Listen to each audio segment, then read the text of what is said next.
Welcome to this trip through one of the scariest cases in U.S. history. Today, we're going to look into the shadows of a story that has been told for generations, whispered in taverns, and written down in dusty southern Appalachian archives.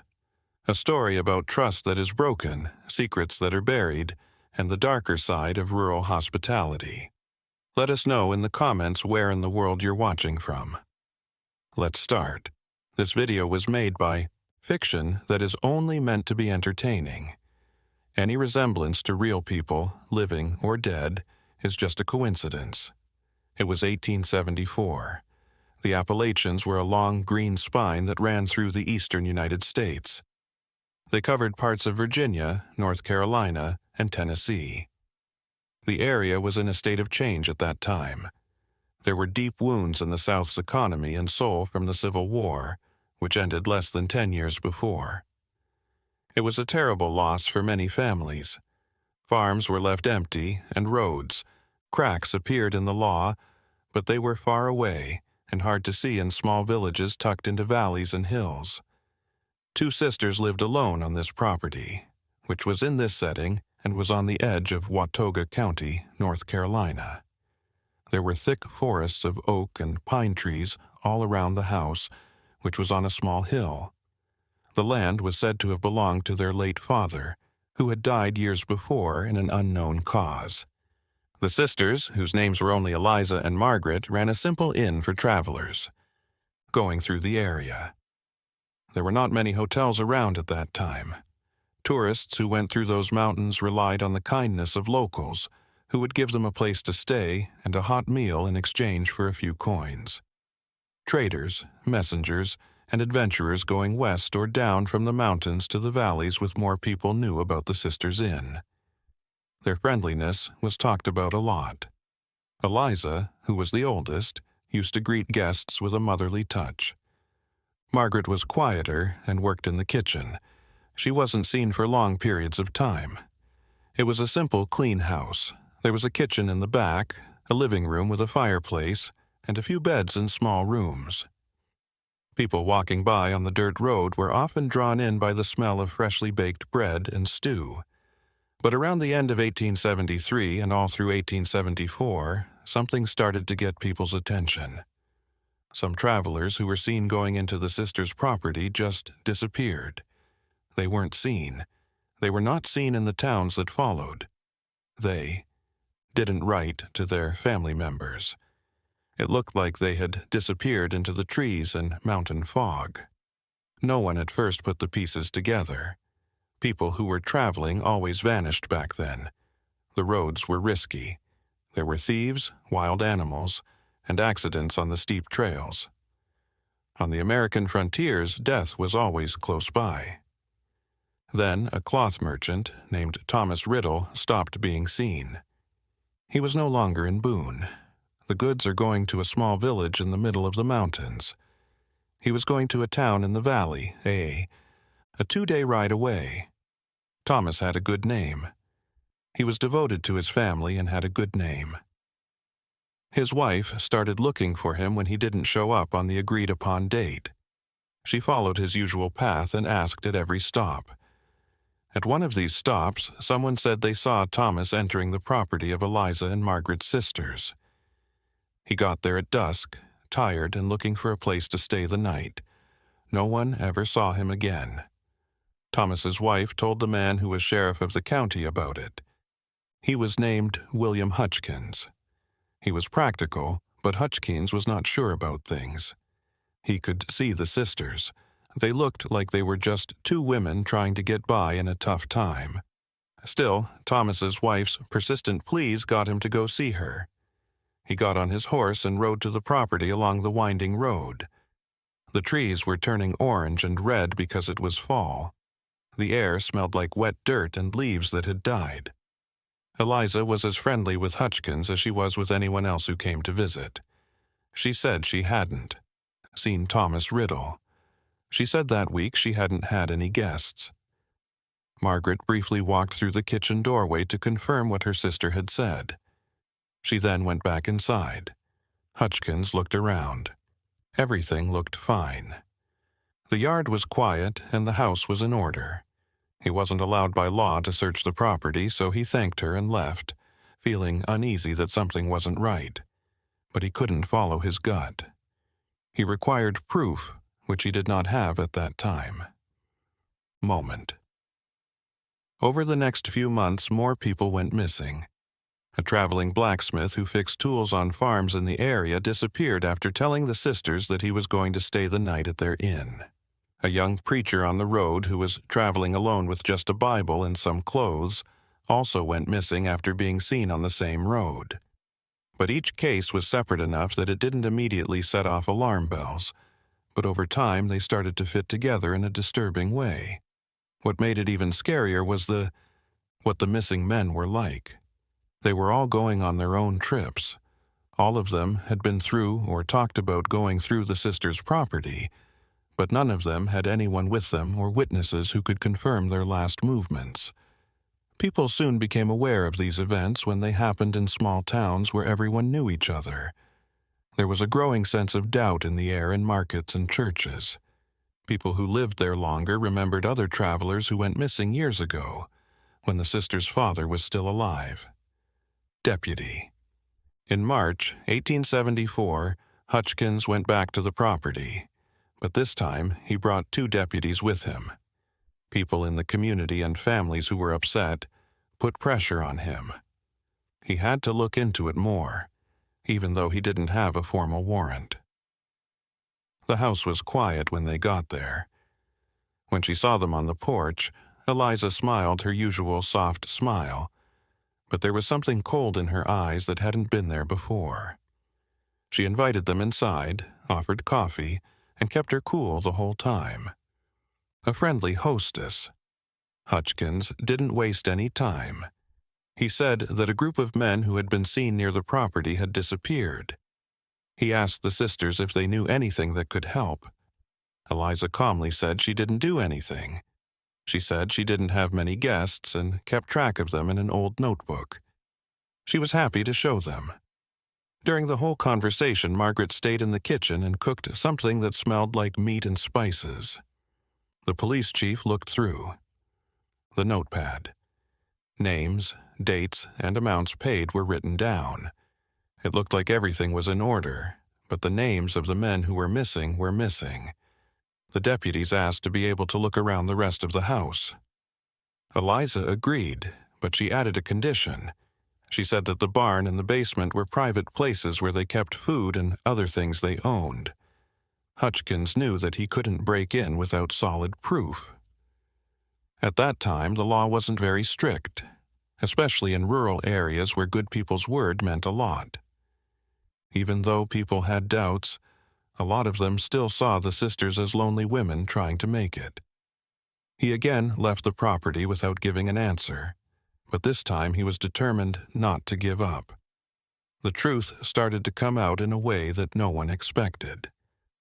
The wagon of a cattle trader named Henry Caldwell broke down a few kilometers from the sisters' property.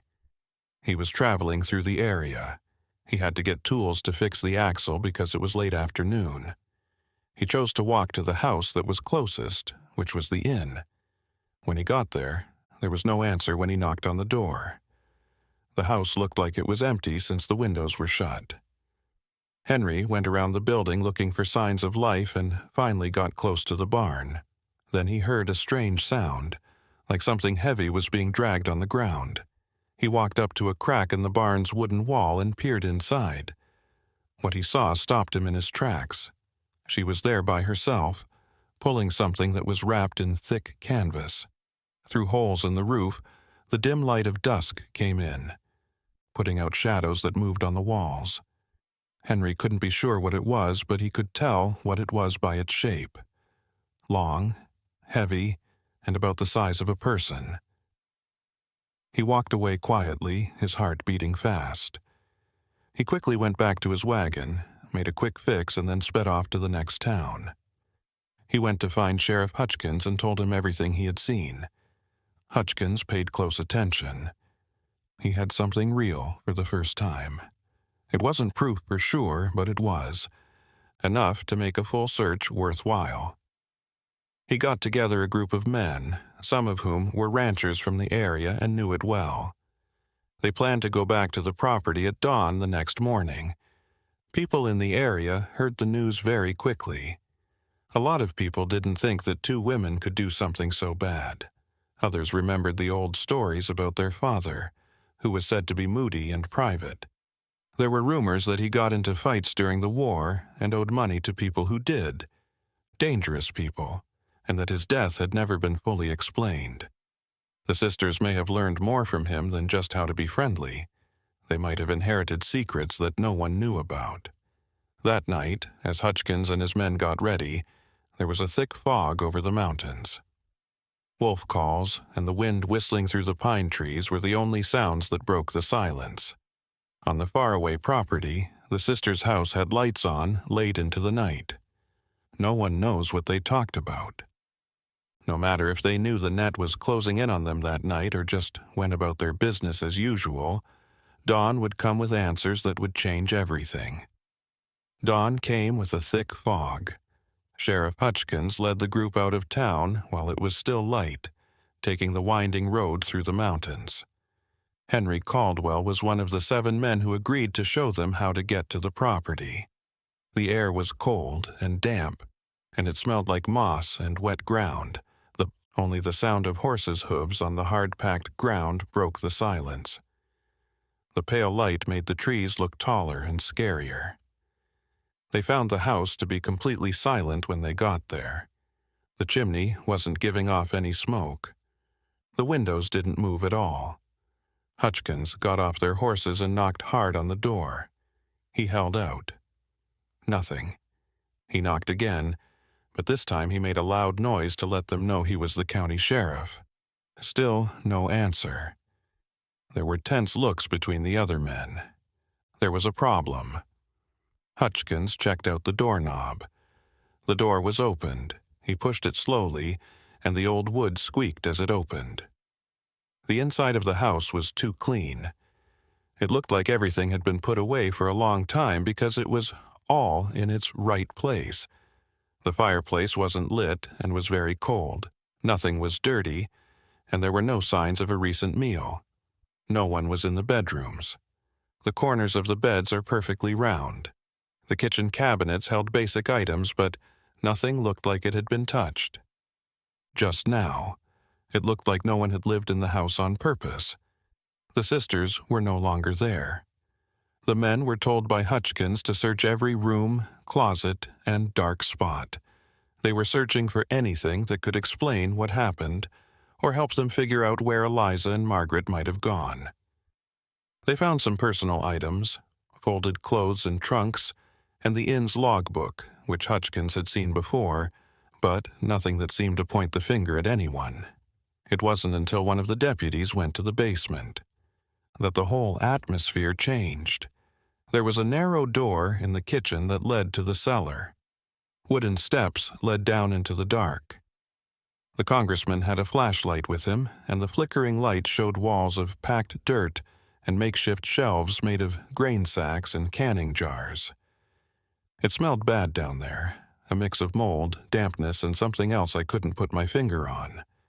Natural and unsettling at the same time. He walked slowly, shining the flashlight on every corner until it hit something. In the cellar's back, the floor looked different in some places. The ground was less solid because it had been moved recently, he told the others. These 2 men, along with Hutchkins, went down with tools in their hands. They dug there right away. They didn't need to dig very deep. People were right when they saw the first discovery. It was exactly what they had been afraid of. People's bodies were buried carelessly with lime and earth mixed in with them. It would be impossible to identify them there, but the fact that their bodies were there proved the worst. Some doubts. They kept digging in different parts of the basement. They found more and more. As they found something new, there was a heavy silence in the group. When they were done, they had found at least 5 separate groups of remains. Some looked like they had been there for a long time. Some were more recent. It was impossible to tell who they were just by looking at them, but the place and time of the event made it clear. These were the travelers who went missing. They were men who had trusted the sisters' hospitality, who had come to that house looking for shelter, and who had. They never left. Even the most experienced men in the group were shocked by what they heard. They had seen fights before. They had been through war before, but this was different. It was planned, cold, and calculated. Hutchkins also told them to search the barn. He led the way and pointed out the exact spot where he had seen Margaret that afternoon. The barn was bigger inside than it looked from the outside. In the back, heavy tarpaulins covered an area and there were rusty farm tools and stacks of hay. When they took them, they found more disturbing evidence about tarpaulins: clothing that was torn, personal items that didn't seem to belong to the sisters, and things that looked like they had been taken from travelers. There were also tools that gave ideas about how the crimes might have been done, but the official records never gave the exact details. One thing that Hutchkins and his men could see was how big the event was. This wasn't done on a whim or out of desperation. The plan had been in place for years, maybe even decades, since the father of the sister. There was a trap in the inn: lone travelers who didn't have anyone with them and no one who would notice when they disappeared. The remote area, away from prying eyes. The harmless look of two women who are offering to host. It seemed like everything worked together to make those horrible crimes possible. The news quickly spread through the mountains. Within a few days, everyone in the nearby counties knew what had been found on the sisters' property. Local newspapers were shocked and said the case was one of the scariest they had ever heard of in the area. Families whose loved ones had died in strange ways started to wonder if their loved ones might be among the victims. The bodies that were found would be buried in a small town cemetery, but many of them were never identified. They were just travelers without names who had been forgotten by time. But one question kept bothering everyone. In what place did Eliza and Margaret go? What happened that they were nowhere to be found? Hutchkins started a huge search of the area. Posters with pictures and descriptions of the sisters were passed out. Witnesses were asked about it. Every farm, village, and mountain trail was searched, but the sisters were gone, disappearing into the Appalachian forests like ghosts. They left behind the secrets they hid on their property and a whole community trying to figure out how something like this could have happened right in front of them. In the weeks that followed, the area became a place of fear and dislike. People were wary of everyone they didn't know. Every house in the middle of nowhere held a secret. People started to think about what they really knew about their neighbors and the stories they had believed for years. Even though the police blocked off the sisters' property, curious onlookers still came up and peered through the windows to try to get a better look at the scene where so many lives had been cut short. Hutchkins fixed his whole attention on the search. He talked to everyone who had, talked to the sisters, looked through old records from the area, and read letters and papers found in the house to find clues. It was during this process that he started to get a fuller picture of Eliza and Margaret. A man named Silas, their father, had moved to the area around 1850 from somewhere in Virginia. At the time, no one knew where the money he used to buy the land came from. He built the house and the barn, and then became a recluse. Almost never came to town. Silas raised his sister and her friend after her mother died when she was young. People in the neighborhood remembered them as quiet kids who were always with their dad, almost never seen playing or interacting with other people in the area. When Silas died in 1868, it was said that he died of natural causes. His sisters simply took over the property and carried on the life he had built. At this point, they started to take travelers in, turning the house into a casual inn. It was. It was also around this time that the first reports of disappearances for no clear reason began to come in. One of the older farmers told the Hutchkins something scary. He remembered seeing Silas work in the basement at night many years before he died. It was late when the farmer got back from his trip, and he noticed that a small window in the basement let in some dim light. He thought it was strange at the time, but not very much. Every man had the right to be alone, after all. But now that new information had come to light, that memory had a scary meaning. It was possible that Silas had started the crimes a long time ago, and that his sisters were just carrying on what he had started. This news made even more troubling questions come up. Why did they do it? It looked like money was the main reason. The travelers brought valuables, goods, and other things of value. But police didn't find much money in the house, no hidden wealth to explain all the crimes. Some people said that may be it. There was something darker going on, something that was based on trauma or mental distortions that no one could fully grasp. Others thought there was a cruel plan behind it all, a coldness that was planned and went beyond simple greed. At the same time, news started coming in from different mountain areas.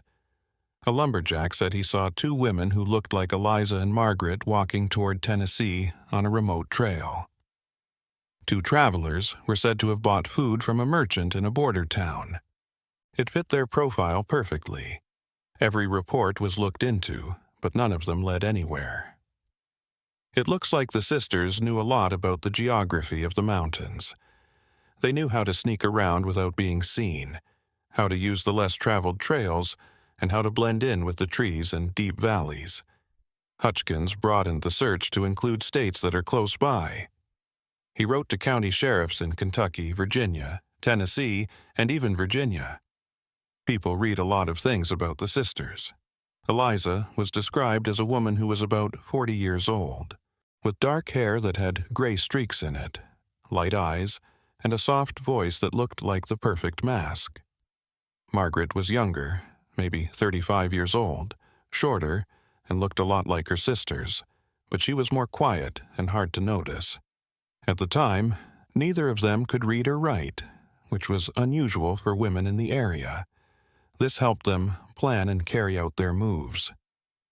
The most frustrating part of the investigation was when Hutchins found out that the sisters had sold some things in secret weeks before they went missing.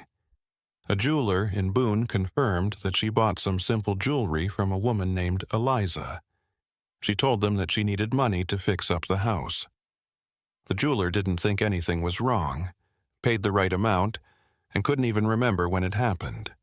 This proved that they had thought about their escape ahead of time, knew that the net was closing in, and had taken steps to make sure they had everything they needed to get away.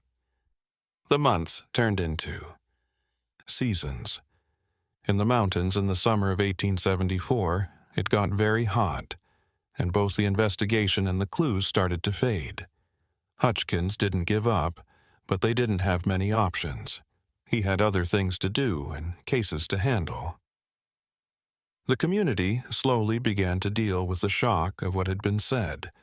After the sisters' house was left empty, it quickly became known as a haunted place. They didn't want to buy it. No one dared to get close to it. The windows were broken by bad people. The roof started to fall apart, and nature slowly took back what was hers. But the story of the sister didn't fade from people's minds. On the contrary, it changed and grew. It turned into a story that was told on cold nights to travelers as a warning about how dangerous it can be to believe what you see. Some people said they saw lights on the empty house and heard women calling out in the dark. There were people who said the sisters were still there, waiting for the right time in deep mountain caves to come back. Of course, these were stories that were based on fear and the human need to make sense of things that don't make sense. But they were based on a disturbing truth about how far people can go against what is expected of them. In the fall of 1874, the mountains were colored in shades of amber and red. At the same time, new clues were found that made the mystery even bigger. A group of hunters were exploring a remote area close to the border with Tennessee when they found something they didn't expect. The size of The cabin is in the middle of a dense forest, well hidden from any known trails. The building was broken and covered with moss and vines. The people who went inside, however, left cold ashes in a makeshift fireplace, food scraps, and an old blanket. Things found in a corner of the cabin that belonged to other people were even more interesting. Someone had engraved initials in silver on a brooch, a kitchen knife with a bone handle, and a handkerchief with a pattern that some people in the neighborhood knew was from the style worn by girls and women. The hunters gave Hutchkins everything, and they carefully looked at each item. This made it seem like Eliza and Margaret had been through that area, maybe using the cabin as a place to rest while they were running away. But when did they do it, and where did they go afterward? The Chins planned a new trip and brought along experienced trackers who knew every valley and ridge in that mountainous area. They followed old trails and talked to hunters and hermits who lived in the most remote areas. Anne, a trapped old man who had lived alone for many years, said that a few weeks ago she saw two women walking along a narrow path. It looked like they knew exactly where they were going as they walked with bundles on their backs. He didn't talk to them, he just watched them from afar. When he saw that they didn't want to talk to him, he let them go. This new information made the search go faster. The trapper said that the trail led to a series of deep valleys where some small communities lived alone, almost completely cut off from the rest of the world. In these areas, the law didn't really apply, and families stuck to old customs and didn't trust strangers. Hutchkins knew it would be hard, and maybe even dangerous, to search in these places. He planned visits to every settlement he found, though, always with armed men and always standing in a respectful way. They found a good lead in one of these communities.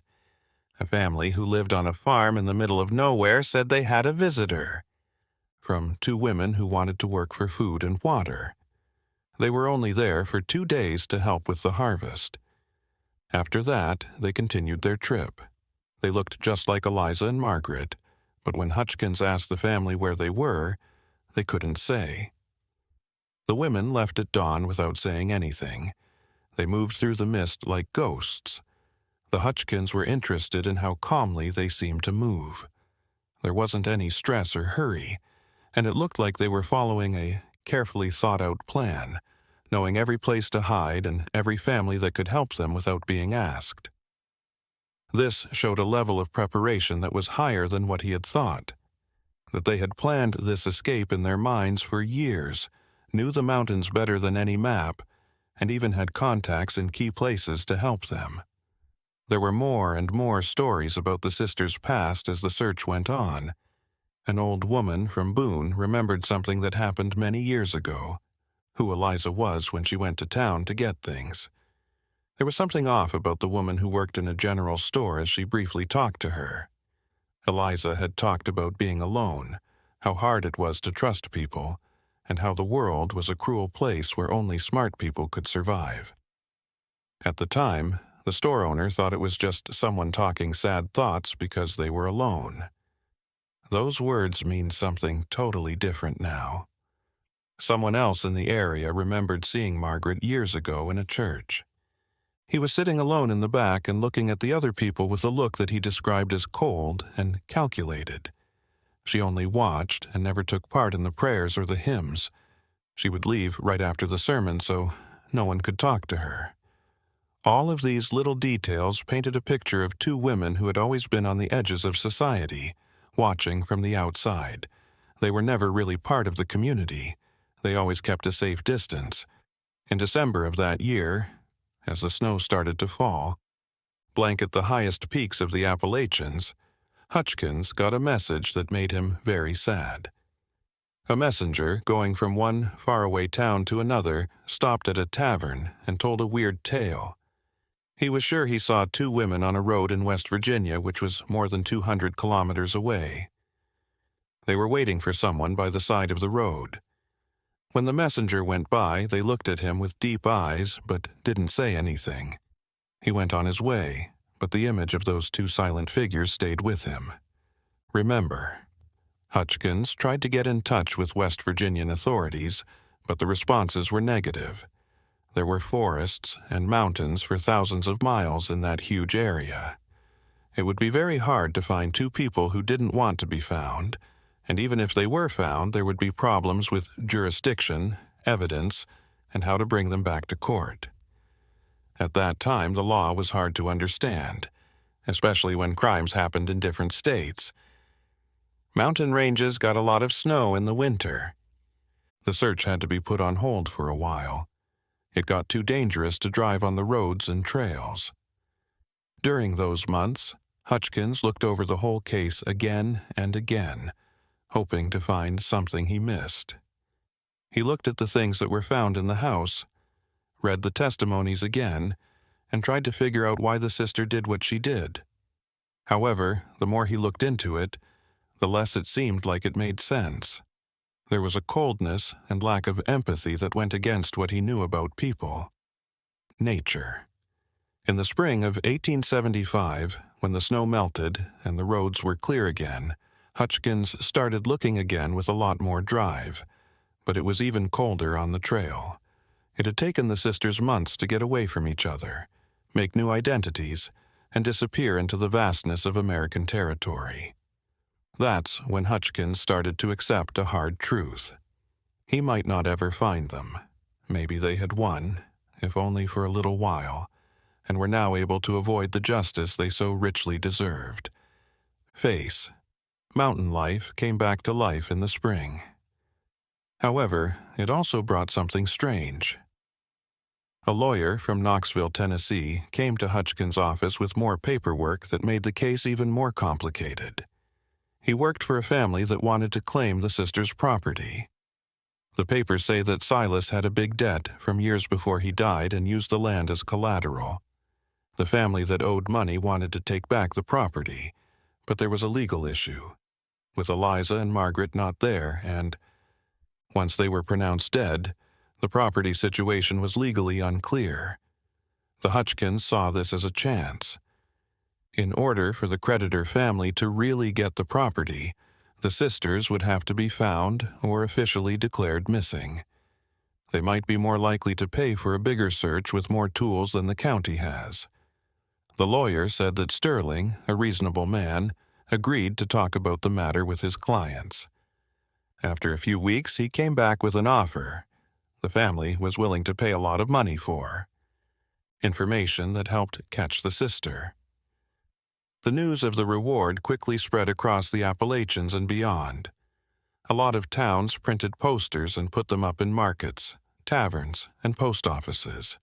They gave detailed descriptions of Eliza and Margaret and the crimes they were wanted for.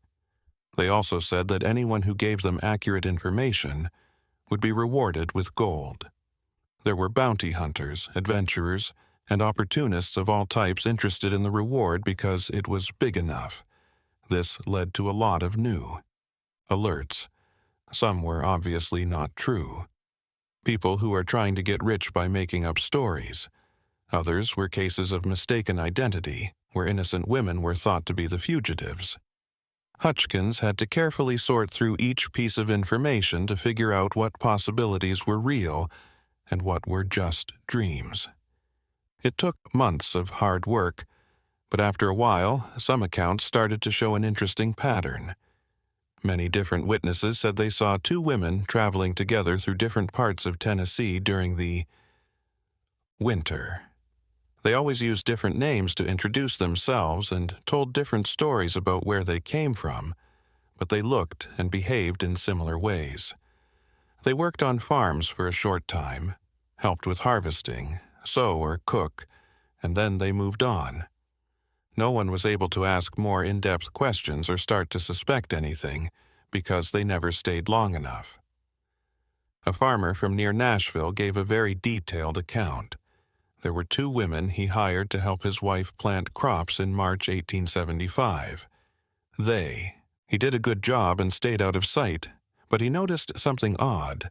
When he woke up one night to a noise, he saw the older one of them standing on the porch and staring into the dark with a look that he thought was mean. She quickly changed her face into a soft smile when she realized she was being watched. They asked for payment the next day and then left without giving a reason. The sisters' constant moving, changing identities, and short-term jobs suggested that they had found a way to stay alive. They were always one step ahead of any harm because of this. They stayed away from big cities because people would notice them more there. Instead, they liked living in rural areas where people came and went without much paperwork or questioning. Before anyone started to ask them awkward questions, they knew when to leave. It was a nomadic way of life that worked well for people who wanted to stay hidden. The new Deputy Hutchkins was a younger man named Daniel Moss. He was good at finding patterns. The two of them made a map of all the confirmed, spotted the sisters, and made what they thought was a likely route they were taking. The main line went across Tennessee to the west and south toward Arkansas. The path they were on took them farther and farther away from North Carolina and the places where people knew them. It was June 1875 when a sheriff in Arkansas sent them some good news. The women who fit the descriptions tried to rent a room at a boarding house in Fort Smith, a frontier town that was known as a way to get to Indian Territory, more to the west. The local sheriff was suspicious and asked a few questions. The women then left quickly. A traveling salesman showed him one of the posters a few days after he first heard about them. Hutchkins and Moss left right away for Fort Smith. It took weeks to get there. The trail was cold again when they got there. The sheriff in the area showed them around the inn and put them in touch with the owner, who confirmed that he had taken care of the two women. They paid ahead of time with silver coins and asked about ways to get to the west. They quickly changed the subject after it was casually brought up that there had been a lot of strangers in town lately, including some police officers. They were nowhere to be found the next morning, and the money they had paid was gone. There were adventurers, criminals on the run, merchants, gamblers, and many other people on the edges of society living in Fort Smith at that time. It was also the last big city before the West, which was even wilder. Hutchkins talked to a lot of. They talked to people, gave them descriptions of the sisters, and looked into every clue they could find. Some people thought they remembered seeing two women, but no one was sure. It was easy to get lost in that frontier town's chaos. At that moment, Moss had a felt sense. He suggested that they look at the records of people crossing the Arkansas River, which runs through the area. People paid to cross the river with their animals and goods at some ferry stops. It was interesting what they found in the May records. 2. Women who were traveling alone had gone west. The ferry operator only wrote down the number of people who took the trip and how much they paid. However, the date was exactly when the sisters would have been in Fort Smith. If they really did cross the river, they would be in even less controlled territory where the law wasn't really in vogue. Indian land was very big and complicated, with different areas and tribes in charge of them. It would be really hard to keep going. The search there without getting help from locals or knowing how complicated the politics are in the area. Hutchkins could feel that defeat was coming. They were getting away by using the vastness of American land as a shield and slipping through the system's holes. He still wasn't ready to give up. He stayed in Fort Smith for weeks, making friends and talking to merchants on their way west. His goal was to build a network of people who could tell him if the sisters were seen again. He passed out more posters, offered some of the reward money from his own pocket to anyone who could bring good information. But deep down, he knew he might never find them. They were too well planned and moving too quickly, and America was too big for him to find two people who were determined to stay hidden. Fort Smith was very hot in the summer of 1875. Hutchkins felt like they couldn't handle the heat, and each day went by without any progress. Moss, who was younger and stronger, kept going to the bars and camps around the city, showing posters that asked questions. It was on one of these trips that he met a fur trader who had been through Indian land for months. The man said he had seen 2 women in a small town near the Canadian River, just south of Fort Smith, after carefully reading the descriptions. The merchant told them that they were working in a makeshift warehouse where they sold supplies to hunters and travelers. They seemed quiet, focused, and unwilling to get involved in long conversations. He hadn't given it much thought. At the time, it wasn't that unusual for women to work in trading posts, despite what you might think. In these places, a lot of widows and single women were able to stay alive. He thought he knew those 2 from somewhere when he saw the posters. Hutchkins had a new sense of hope. The Canadian River was a few weeks' journey to the south, in an area he knew would be hard and possibly dangerous. It would require going through areas where not all tribes were friendly to outsiders, and where bandits sometimes attacked people who were traveling alone. Tourists, where the wilderness still ruled. But it was still the best lead they'd had in months. He chose to give it a shot. It took days to get ready. They needed strong horses, enough food and water, weapons, and ammunition. The Hutchkins also hired Samuel, a mixed-race man who lived in the area and spoke a few tribal languages, as a guide. Samuel wasn't sure about the mission, but the money offered made up for the risks. Late in July, the small group left Fort Smith early in the morning following. There were trails that went through plains with hills and forests with few trees. It was a hard journey. It was very hot in the summer, and the rivers they crossed were low and dirty, so they had to boil the water before drinking it. Along the way, they went through small camps, a few villages where people were interested but not hostile, and long stretches of land with no people for miles. As a guide, Samuel was very helpful because he knew all the water sources, shortcuts, and safe places to rest. They got to the area the fur trader told them about after traveling for almost 3 weeks.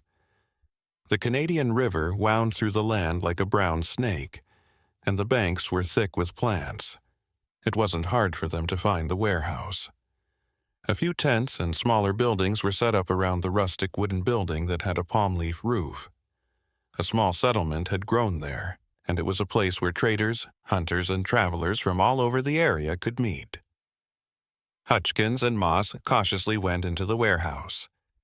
The inside was dark and full of goods that were stacked in a random way, like hides, tools, ammunition, and basic food. As he worked at the counter, a big man chewed tobacco and looked at them without caring. Hutchkins asked about the 2 women who were said to work there. The man shook his head and spat on the ground. He said they worked there for a few weeks but quit almost a month ago. They didn't leave any notes or explanations. They just took their money and left. It was clear that Hutchkins was angry. Once more, they had.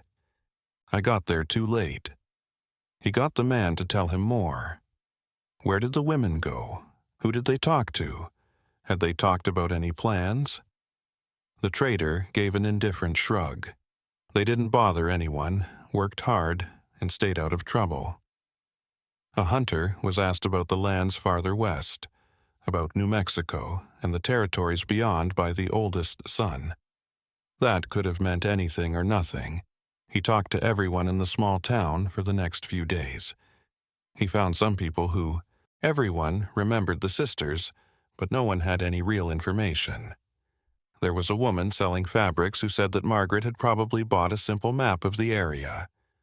This made it look like they were planning to keep going west, farther away from populated areas and deeper into the vastness of American territory. Samuel talked to some native hunters and got some interesting information back. 2 women were seen following an old path through the prairies that led to the dry plains. Western lands. The trail wasn't used very often and could be dangerous at certain times of the year. However, it was better than going down the main roads where police and bounty hunters might be waiting. Anyone who doesn't know a lot about the area would have a hard time following them if they had really gone that way. Hutchkins had to make a tough choice. To keep looking, they would have to go to more and more remote areas where they would have fewer and fewer resources and fewer chances of success.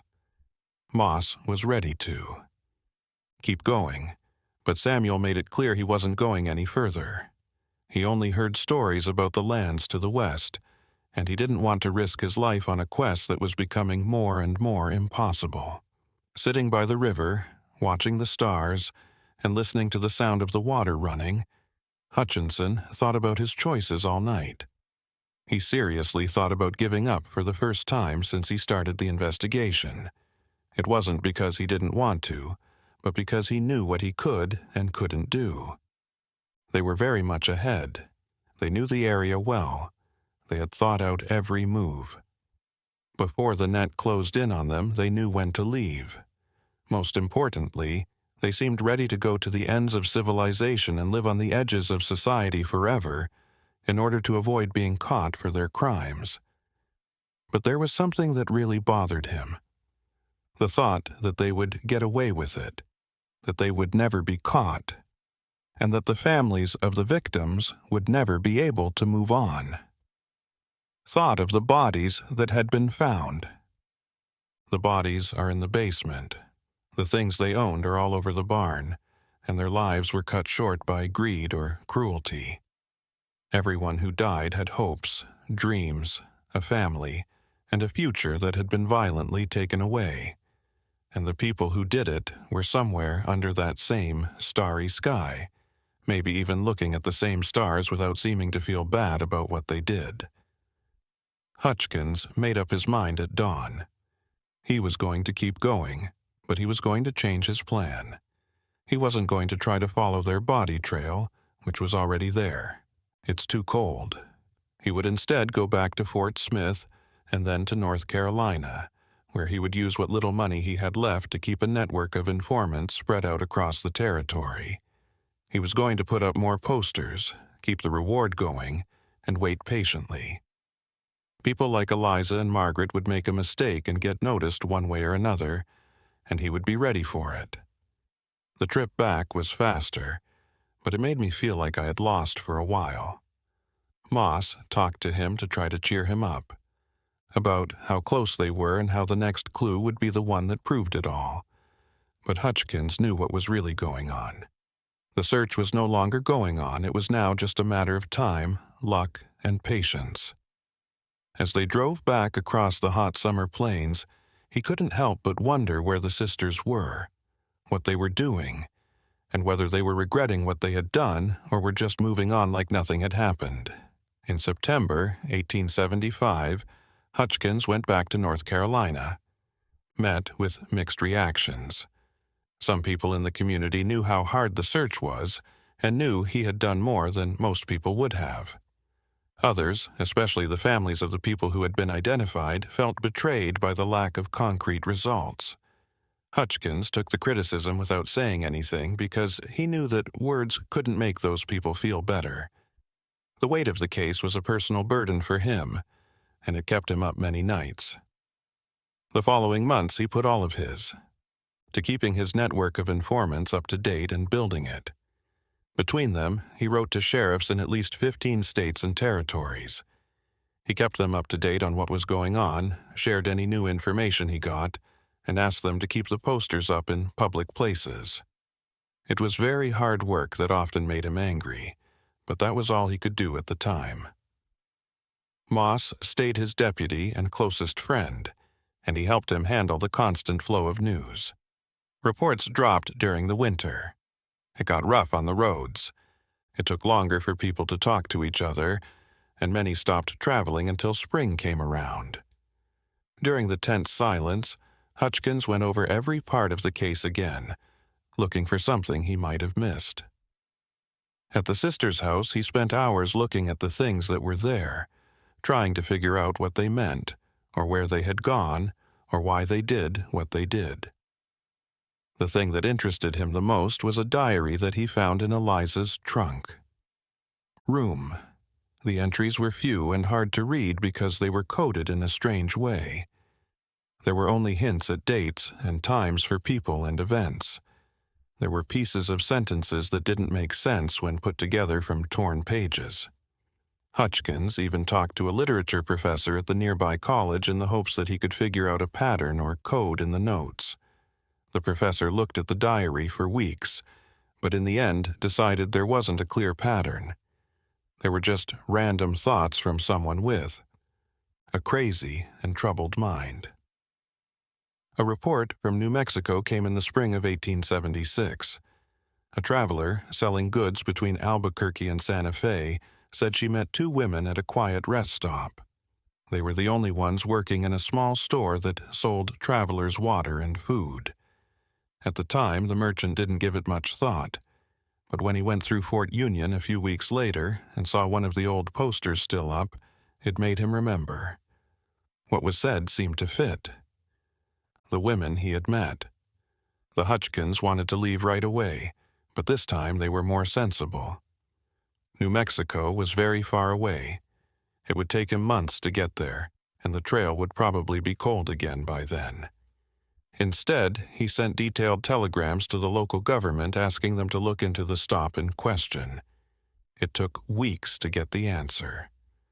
When it finally did, it proved that two women had run a sale there, but they had left before anyone could confirm who they were.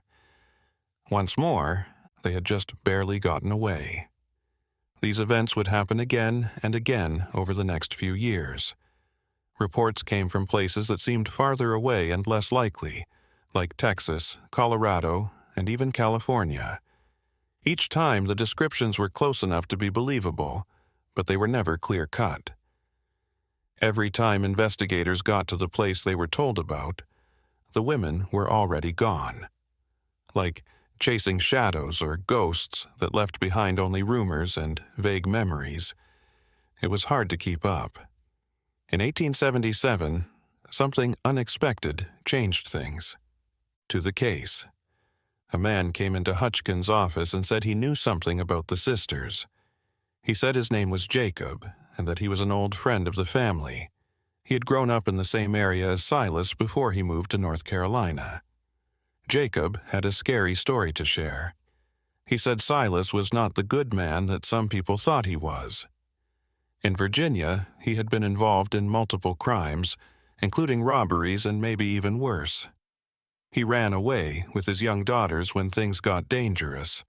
He changed his name and began again in the North Carolina mountains. One thing Jacob said he had always thought was that Silas might have taught his daughters to see other people as things to be used or problems to be solved.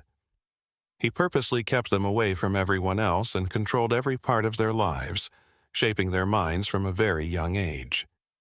And when Silas died, his sisters just carried on the work he had started, but in a better way. They had learned how to stay alive from their father, about keeping secrets and doing what had to be done without thinking twice or feeling bad about it. Too well, Hutchins paid more and more attention. It would make sense for the sister to act the way she did if Jacob's story were true. It wouldn't excuse their crimes, but it would explain how two people could have gone so far off the beaten path. But it would be very hard to check out what Jacob says. There weren't many records from that time. Getting Silas's papers back after the war was hard because many were lost. Hutchins didn't have the resources they needed to tell a story in multiple states. Even so, Hutchinson's view of the case changed after talking to Jacob. He started to see the sisters not only as criminals who needed to be caught, but also as bad people who had grown up in a bad environment. Even though this didn't make their crimes less bad or make it less important for the victims to get justice, it did add another sad layer to the story. Two lives that might. They would have gone in very different directions if they had been born in different places, raised by different people, and taught different values. Less and less new things happened over the years. 1878, 1879, and 1880. Reports still came in from time to time, but they were getting farther apart and less convincing. There was still a reward, but people were less interested in it. People were interested in new crimes, scandals, and tragedies. Over time, the case of the Appalachian sisters went from being actively investigated to A legend is a story that has been told over and over again with different details added by each teller, until it was hard to tell the difference between fact and fiction. During those years, Hutchkins clearly got older. He spent a lot of time on the case, and it changed his career in ways he never thought possible. Moss eventually went his own way and became sheriff in a different county, but he kept in touch and was always interested in what was going on. The sisters' property was left empty and began to fall apart over time and lack of care. It turned into a landmark in the landscape that serves as a physical reminder of things that people in the community would rather forget, but can't. Also, somewhere under the big American sky, two women lived on the edges of society, keeping secrets that would never be fully revealed.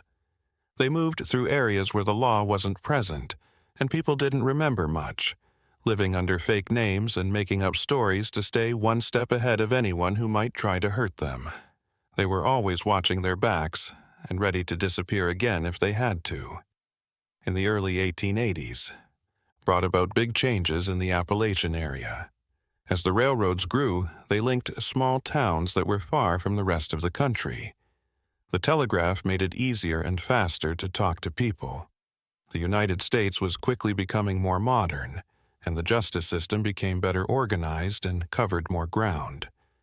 Hutchkins used these changes to his advantage by keeping his contacts list up to date and using the new ways to talk to people to keep the search going, even if it was only on paper. In 1882, something out of the ordinary happened that made the case more interesting. Anne, an old woman, died in a Denver, Colorado charity hospital. She had told one of the nuns who cared for her a disturbing secret before she died. She said she had been hiding behind a fake name for years to avoid being caught for crimes that happened a long time ago. She talked about a sister, a mountain home, and travelers who never came back to their families. At first, the nun was skeptical, but she wrote down some details. After the woman died, she decided to look into it herself. She found some old posters stored in the local. The sheriff's records are yellowed from age, but they can still be read. The descriptions didn't quite fit the dead person. The nun wrote Hutchkins a long letter that included everything the woman had said in her last moments, as well as detailed descriptions of her body that she had seen and her own opinion on how sincere the confession was. The letter went through several post offices on its way to North Carolina, which took weeks. When Hutchkins finally read the letter, he had a lot of different feelings. Happiness that there was finally at least half of the mystery might have an answer. Frustration that the woman had died before she could be properly questioned or put on trial, and deep sadness that nothing had been proven. Right away, he wrote back to ask for more information and asked that the body be checked for marks on it that were mentioned in the original records as ways to identify the sisters. Letters were sent back and forth with Denver for months. The nun tried her best to help, but she didn't have much information. The woman was buried in a mass grave following the rules for people who are poor and don't have family. There were no detailed records of how she looked other than the basic hospital notes. The name she used in Denver was not the same as any other name anyone knew, what the sisters had. There was no way to be sure if it was Eliza or Margaret, or if it was just a woman with dementia who was having a bad time and mixing up her dreams and real memories. Hutchkins sent Moss to Denver with little money and told her to look into as much as possible. Moss spent 3 months in the city talking to everyone who knew the dead person and looking through the few things she had left behind to try to piece together her last years. What she found painted a picture of a woman who had lived alone, worked low-level jobs, avoided deep connections, and always seemed to be carrying an invisible weight. Her neighbors remembered her as a very shy person who always paid her rent on time but never went to social events. An employer talked about that she was very good at her job at a laundromat, but when asked about her past, she never spoke. A deep loneliness filled her life, as if she had chosen to cut all ties with anything that might have linked her to a past life. It was like living with ghosts, like being on the edges of society without really being a part of it. Moss found something interesting. The woman would sometimes say that she had a sister, but when someone asked her more about it, she would quickly change the subject. Once inside, someone overheard her talking and said that she said her sister was lost on the plains, which was a strange phrase that no one understood at the time. All of this information was put together by Moss into a detailed report, which he then gave to Hutchkins. Both of them agreed that the information was only suggestive and not proof. The question was still open, and it probably always would be. Was it Eliza? Was Margaret the one? Or was it just any woman with a sad story and a sense of guilt about something else? For what? The Denver case was added to Hutchkins's files, and it was marked as possibly solved but not confirmed. The posters were also kept up to date. The other sister might still be alive somewhere, even if one of them was dead. Over the next few years, there were fewer and fewer new things. As the 1880s went on, the country changed very quickly. The border was getting smaller. The wild area was getting smaller. Civilization was moving forward in a straight line. Not many places were left where someone could just disappear. Hutchkins. She started to think that the other sister, whoever she was, might have died somewhere far away too, possibly from illness, an accident, or just old age, and no one would have known who she was. In 1887, Hutchkins retired for good. He worked on the case nonstop for more than 10 years, letting it take over a lot of his personal and professional life.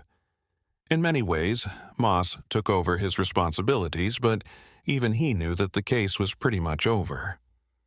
Are the sisters still alive? Had gotten away with murder and not been caught. The files would stay open for a long time. Police stations across the country would still have the posters in dusty drawers, but the search was no longer ongoing. Hutchkins lived in a small house on the edge of Boone when he was retired. This was the same town that Thomas Riddle had left for his last trip. He kept the case files in his personal library and sometimes looked at them again when he couldn't sleep. He was always thinking about what he could have done differently. He sometimes had visitors, including reporters who were interested in the story, law students who were interested in how complicated the case was legally, and even writers who wanted to use the events to make up shocking fiction. In the early 1890s, the sisters' property finally fell apart completely.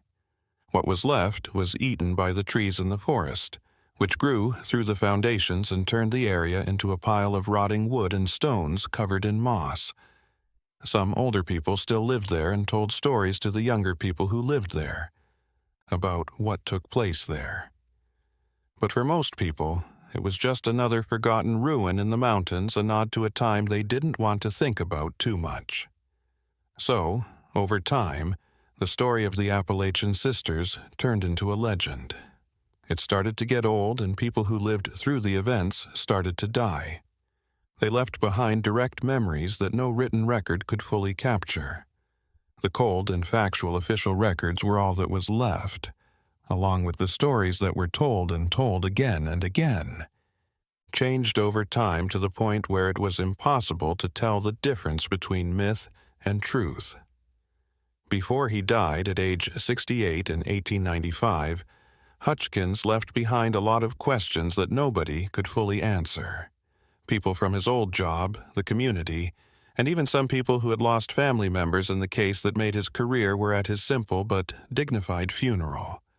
Moss, who was also old and about to retire, gave a short speech about Hutchinson's unwavering commitment to seeking justice, even when that meant going to great lengths. It looked like justice could never be done. People gave the case files to the county, where they were kept in dusty boxes for many years.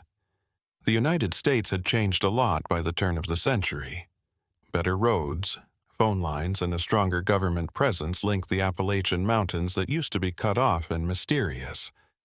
Soon enough, people would no longer be able to just disappear into the woods and live far away from everyone else forever. The modernization process erased both progress and loss. The chances of crimes like the ones the sisters did, as well as some of the wild and free personalities that characterized that time. At the start of the 20th century, a local historian named Thomas Brennan chose to look into old cases that had been forgotten in the area. He found the Hutchkins archives and became very interested in the story of the sister.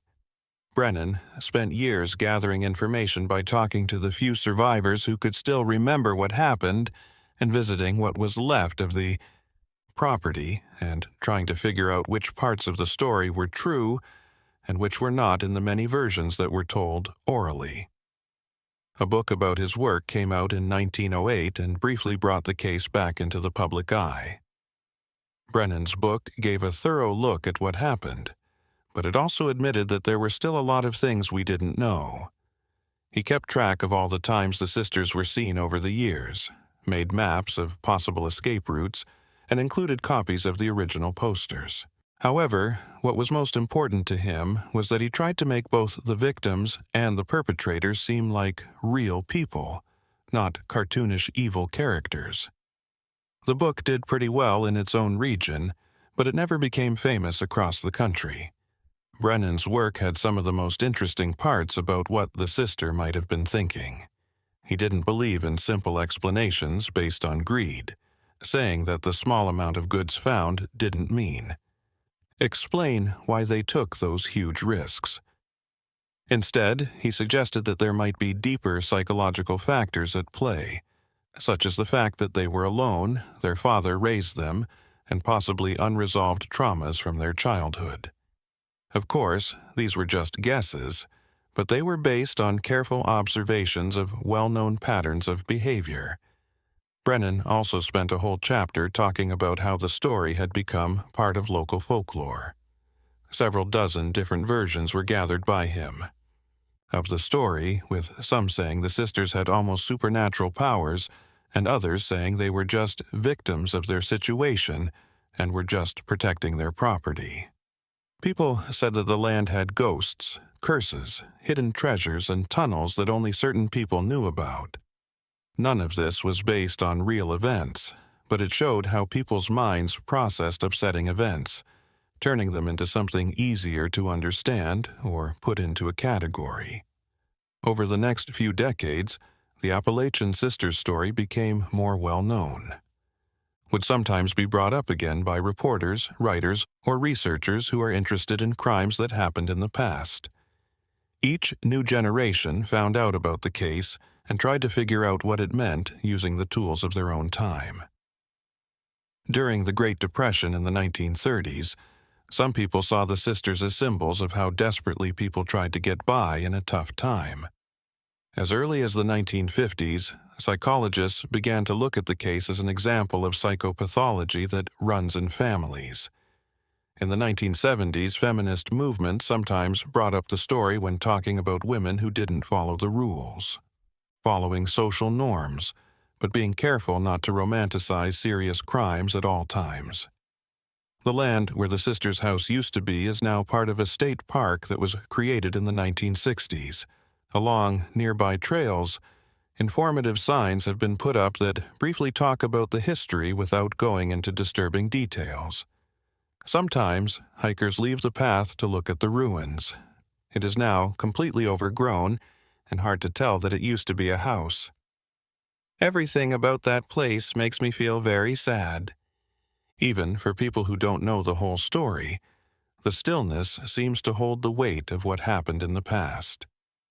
There are still records of unsolved disappearances that happened in the southern United States between 1868 and 1874, in county archives all over the region. It's likely that some of these cases have something to do with the sisters. There were more victims who were never officially linked to the property in North Carolina or identified. Families of people who went missing sometimes still look for them, hoping to find a final answer, some. Ending that most likely won't happen. The story has hurt people for generations and is still felt more than 100 years later. What happened to Eliza and Margaret in the end is still a question that can only be answered by guess. One of them might have been the woman who died in Denver in 1882. Her last words made it sound like that. If so, it's likely that the other sister also died far away, maybe in New Mexico or even farther away. She was buried in an unmarked grave with a fake name, so no one would know what she was hiding. Grave. Or maybe they both lived to be old and died as strangers in places where no one knew who they really were, carrying the weight of their crimes in silence.